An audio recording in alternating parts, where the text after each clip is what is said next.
Hey boys and girls, Scotty the Redneck Canadian. Welcome back to Scotty's Homestead University, where I try not to swear and offend people, especially liberals. But anyways, it's raining. It's been raining for 3 days. It's like a month into fall.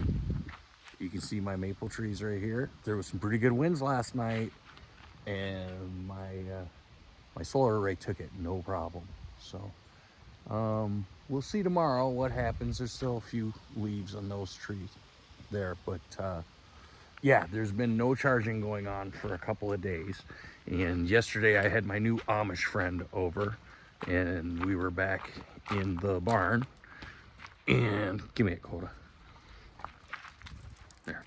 And we were making apple cider, so I had some lights and stuff back in the barn that I normally wouldn't have on running. And yeah, I mean, fridge, hot water. I mean, I'm just living, right? So check it out. We are at 70%. And, you know, I haven't really been skimping or nothing. I just haven't been doing laundry and whatever. So got just a teeny tiny little bit of charge today, but it didn't even kick it up. So anyways, let me show you what I got going on. Now, I've got like a strategic problem in that this is working so well. And recall, if you go back to my first video, I did not think it was going to work at all. It's working so well. I'm completely off the grid. I got no power hookup, and I want to move everything out to the field if I ever get rid of my house downstate and free up the cash from that, which right now I've got the power from that big inverter going through this breaker on the box, and it goes out there to the pole, right? And then hopefully you can see the pole. There's a pole somewhere.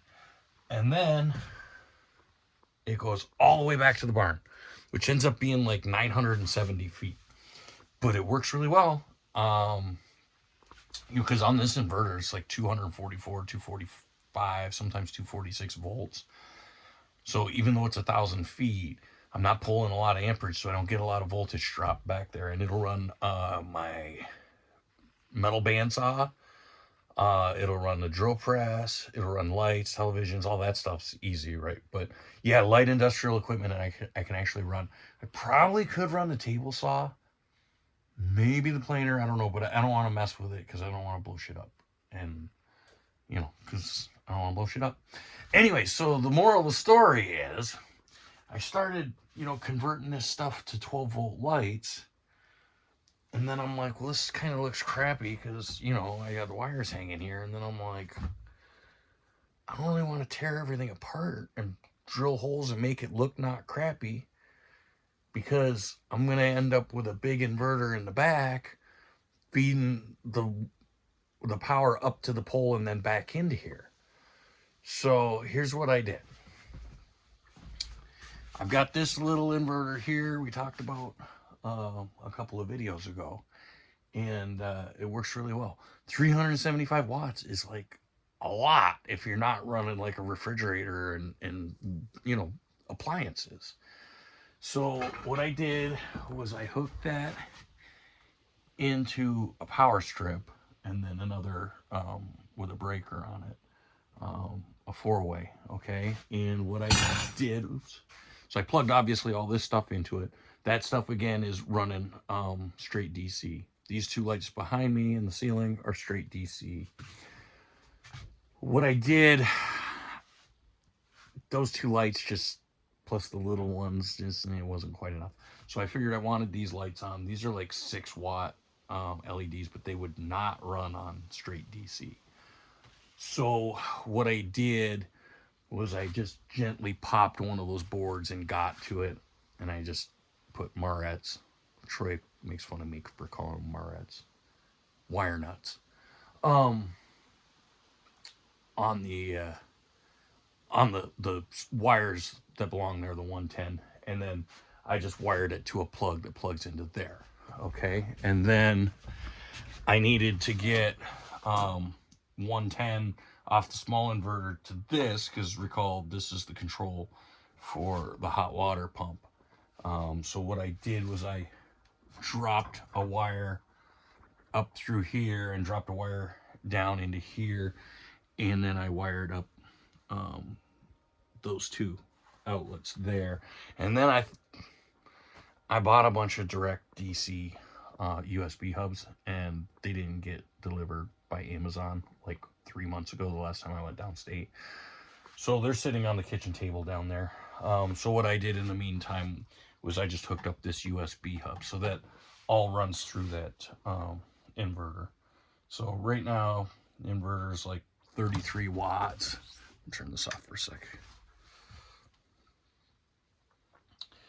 So that dropped it to 10 watts, which means instead of 18, those take 23. So there's an inverter loss of like 5 watts. Not the end of the world. So I still haven't really totally decided what I'm going to do with these. But anyways, now everything's working great. Like, really good. I did a video. I'm not sure if I posted it. But I did a test on this because I ran down the battery below 50%, down to like 46. And I wanted to test it as if it was December 21st, like the least amount of light, which is like an hour and 50 minutes of solar prime time.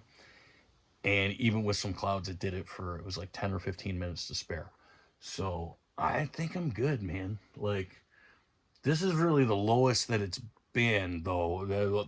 Full disclosure, 70% is the lowest that it's been without me purposely running it down. But like I said, we were out doing apple cider and stuff out in the barn, so there was more load than there kind of normally would be. But it's supposed to get sunny until about noon tomorrow, so it's not going to be a problem. It'll fill that back up and way before noon. So anyway, yeah, man, everything's working great. And so if I was to, when I do this again, I will run the whole cabin off of that small inverter except for the appliances. So basically I'm going to use that big inverter when I build a new cabin just to run the kitchen plugs and appliances. So, you know, your fridge, washing machine, dishwasher, and then the plugs here for, you know, food processor or whatever like that. So one bummer, I was gonna email SunGold Power and see. So this inverter's got a standby. I think I talked about it, and it flashes every 2.5 seconds.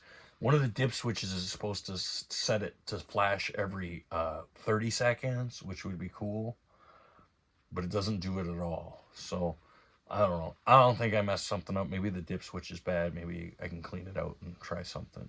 So, but anyway, that's the update.